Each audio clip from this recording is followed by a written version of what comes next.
آج کسی کو سجدہ کی بھی اجازت نہیں دیتا اور حضور ہیں کہ سجدہ کر رہے ہیں. یہ تو حضور نے ارشاد فرمایا انا اول من یؤذن له بالسجود، میں پہلا ہوں گا قیامت مصروف رہتا ہوں اور یہ ہوتا ہے وہ ہوتا ہے. تیری تو بدبختی نے پکڑا ہوا ہے، تجھے خدا کی طرف سے اجازت نہیں ملی، تجھے توفیق نہیں مل سکی کہ آگے کھڑا ہو جاتا بارگاہ الہی میں. پتہ تب چلے اگر زندگی تیرے ساتھ کوئی خدا نہ کرے کوئی ایسا حادثہ کر دے، تیرے پاؤں ہی نہ رہیں کہ تو قیام کر سکے. پھر تو لوگوں کو جب حالت نماز میں کھڑا دیکھے گا تو تیرا دل لرزے گا، کاش مجھے پاؤں دوبارہ مل جائیں، میں خدا کی بارگاہ میں کھڑا ہو سکوں، کاش. لیکن پھر تمہیں موقع دوبارہ نہیں دیا جائے گا. ایک ہی مرتبہ تجھے یہ قدم دیے گئے ہیں خدا کی بارگاہ میں قیام کرنے کے لیے. کہیں کوئی ایسا حادثہ ہو جائے تیرے ہاتھ نہ رہیں اور تو سجدہ کرتے وقت ہاتھ زمین پہ نہ لگا سکے، پھر تو ترسے گا کاش ایک مرتبہ وہ ہاتھ مل جائیں، میں خدا کی بارگاہ میں ہاتھ رکھتا اور سجدہ کرتا.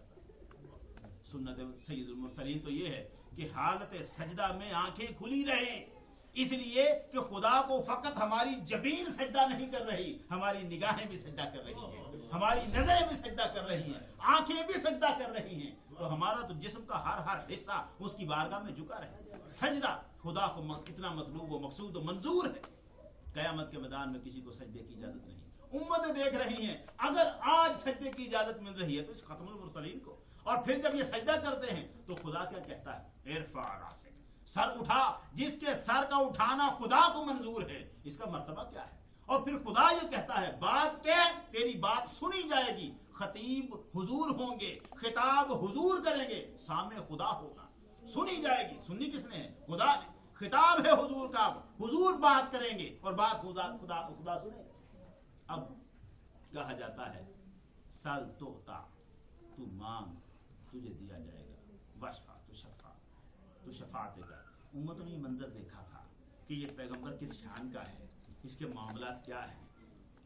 ہم باقی سب پر اعتراض کر سکتے ہیں مگر اس پر اعتراض کیا کہ یہ آخری زمانے والا پیغمبر ہے، اس نے ہمیں نہیں پایا. یہ اعتراض اگر کیا تو خدا کی طرف سے عذاب پر عذاب نہ آ جائے. پھنسے تو ہیں ہی پہلے ہی ہم مرے تو ہیں. اس کا انکار کیا تو پتہ نہیں عذاب کی اور کون سی شکل آ جائے. اب چپ کر جاؤ، جب حضور سامنے آ گئے ہیں تو پھر کسی کی جرت نہیں ہے کوئی اعتراض کر سکے. وہ کافر امتیں جو محشر میں انکار کرتی ہیں، حضور کے آنے پر پھر انکار اعتراض کی گنجائش نہیں ہے.